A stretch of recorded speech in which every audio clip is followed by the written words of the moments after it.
Okay. Hi, everybody. I'm Mel. I wanted to start by thanking Laurie for giving me this opportunity. I was a little nervous about it, but I'm like, you know what? Life is too short. You gotta do it. And then I feel honored to be here with the other features as well. So thank you so much. I also wanted to give a shout out to my cousin who just turned 50.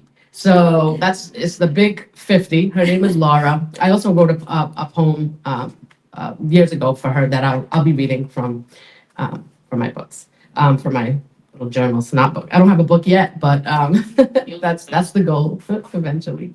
Um, I have two poems that I memorized, and it's taken me years to memorize them.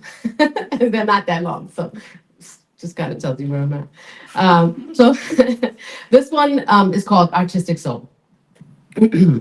I think men long for an artistic soul, a woman who paints her emotions onto canvas like men put their emotions into their work or their play. They look into her eyes and see wonder at every conversation. Are they feeling the juices that flow from her thoughts? I think they are. I think men long for an artistic soul.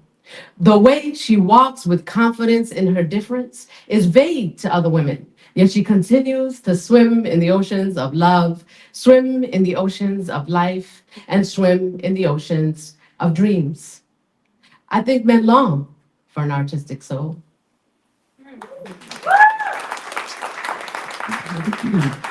And the next one, I wrote it like years ago, and it's about finding my people at an open mic show.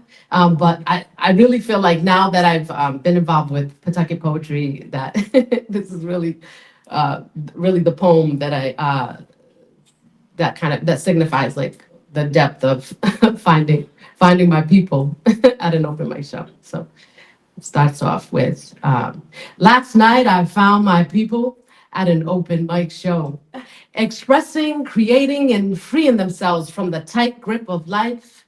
Last night, I found my people at an open mic show. They embraced me and they embraced my words. They assisted in my quest for reading, my quest to be freed. Last night, I found my people at an open mic show. I will never be the same. I will find my people again. I will go to many places to feel that high again. Last night, I found my people at an open mic show.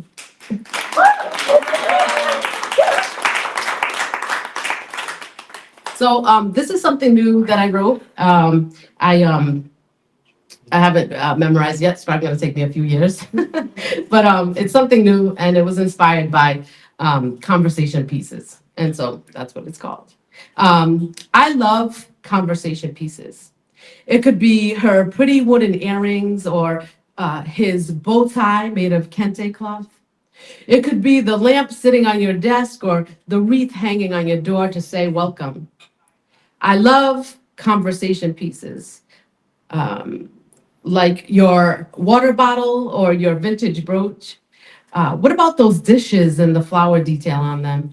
The turquoise necklace that caught my eye.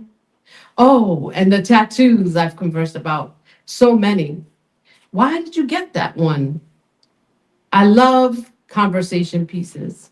The t-shirts with messages, pictures, and movements documented on them. Your body piercings, so wild. I love conversation pieces. Those shoes, the boots, the sandals, all the things my eyes have seen and complimented, leading to conversations about who you are and who I am. I love conversation pieces.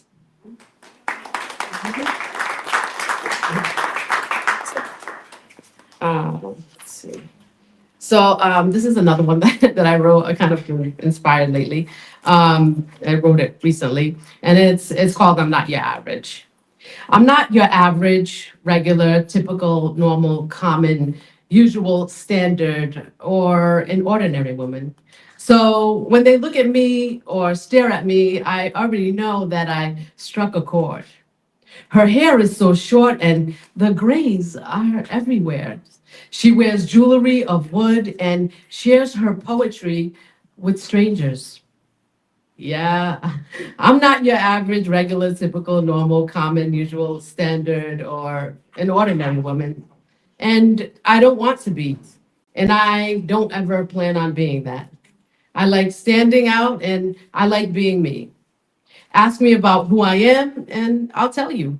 Do not assume that I'm this or that I'm that. I will never fit in a mold or be controlled. I am unique, sleek, and me for all to see. I'm not your average, regular, typical, normal, common, usual, standard, or an ordinary woman. And then I have one last poem, and it's was written a while ago for my cousin Laura.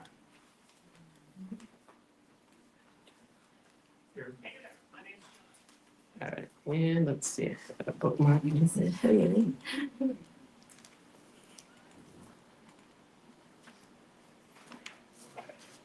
All right, so Laura's 50 on Thursday. And it goes like this. Laura, a woman with intelligence and inner strength to conquer the world and barriers brought forth by our very existence as women. Laura, meaning laurel, a Mediterranean evergreen tree whose leaves were made into crowns to honor poets, heroes, and victors. What a suitable name her parents chose for her. L is for her laughter, so filled with energy. It captures the attention of a person who is feeling down. It brings a smile to their face. Many a smile and positive thoughts come from meeting Laura. She takes her time to pick her pretty shoes, clothes, and pretty accessories. Her style is to die for, the taste of a queen. Her hair is shiny and her curls tightly cling to her head as if to say they love being there near their earth, her powerful brain. Anyone who gets the chance to meet Laura, to be in Laura's presence, will never be the same. They will crave her attention and company until their days end. Laura. So thank you everybody for the opportunity again. And on to the next teacher.